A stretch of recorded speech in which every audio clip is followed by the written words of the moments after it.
Hello, Seahawks. As you prepare to go on spring break, we hope you are looking forward to relaxation and fun times with friends and family. We are also hopeful that you will make wise choices.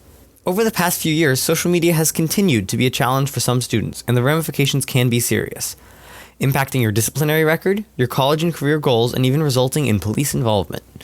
We spoke with a few different people who shared their thoughts and insights on social media and its impact on teens. Last year, I was planning on playing soccer in college, and I went on a visit to a school in North Carolina, and I had my Twitter on public, right? I never really believed that college coaches or schools would find my Twitter or look at it because I thought I had hit it moderately well. But they found it, and I remember coming into the coach's office, and it was the head coach sitting behind a desk and two assistant coaches on the side, and they pulled up this monitor and faced it directly towards me, and it was my Twitter on there. And for about 30 minutes, we scrolled through Twitter and detailed all the ways that I'd misused and what posts I should delete. In the end, we agreed that it was best to delete most of the posts and just start over. So yeah, the things that you do post on social media can ruin things in a lot of aspects, whether it be social circles, in school, even legally. You can get in trouble for the things that you post that you think that no one else is going to see besides who you want to see it, but other people will see it. Another thing that we see quite frequently is employers who look at a potential employee's social media account and see things that aren't appropriate in the workplace, things like alcohol and drug use, inappropriate clothing, and so they pass them over as potential employees because of their unprofessional appearance on social media.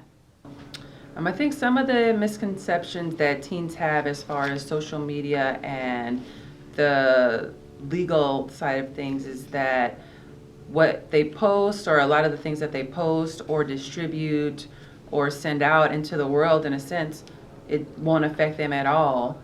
When in reality, a lot of the things that are posted or potentially posted are illegal and could potentially land them in jail. Another one of the misconception that I think teens have is that if they post something and say they deleted what they think is right away, that it's just gone, when in fact, somebody that's either their friend or a follower could have already taken a screenshot or done something that now saves that image.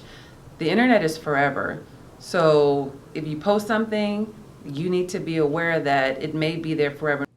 Students need to remember that what you post is truly permanent, and there are some things that I've posted that I know I might never be able to escape from. There's some things that other students have posted that they will never be able to escape from.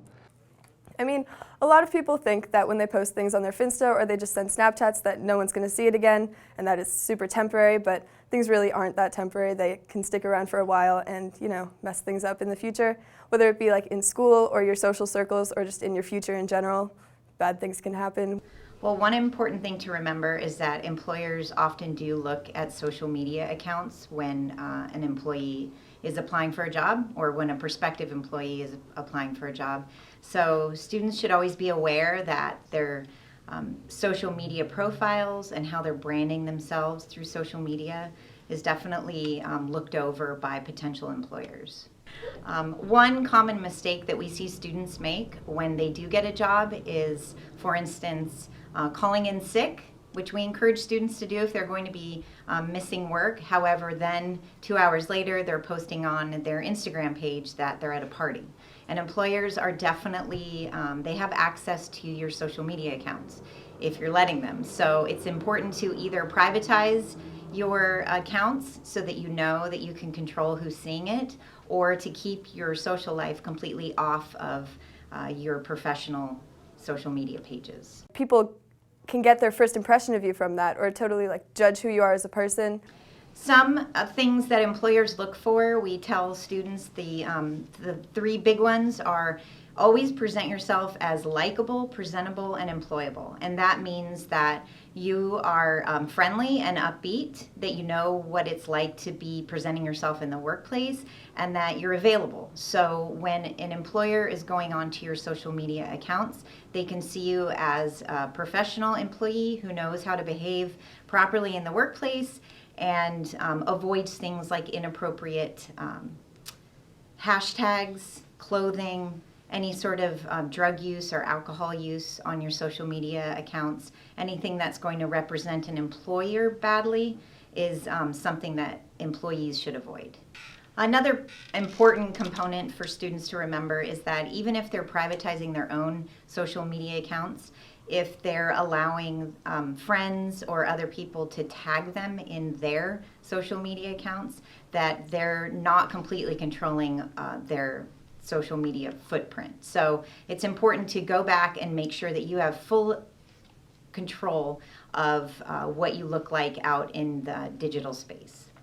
So the things that you post on social media, like friends that you might not want to see it, or your family can even see it, and a lot of people don't think about that. The fact that like things can spread all the way to your parents and you can get in trouble for that. They don't think about that before they post it, and then they post it and then they get in trouble for it. There was recently it was brought to my attention that somebody had concerns about receiving unwanted photos from somebody else and just continually receiving the photos even though they were unwanted. And let's say it was of an intimate person's body part. This can be considered a form of harassment, especially if the person has made it clear that they're not interested or they don't want to be a part of whatever you have going on or whatever is being sent.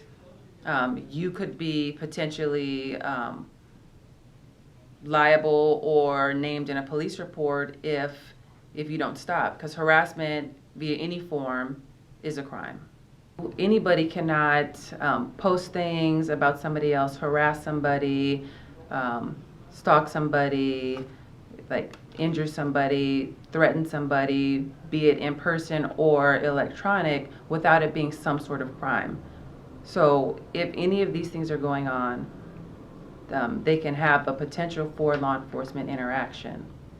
When you post or you have in your possession photos of any minor, which is somebody under the age of 18, that is nude, genitalia, or male or female, you could be at risk for being potentially arrested for child pornography, which for you could be either a misdemeanor or a felony, depending on what the picture is or what the content is, which means, one, going to jail, and two, if it's a felony and you're convicted, you have the potential to having to register as a sex offender for the rest of your life.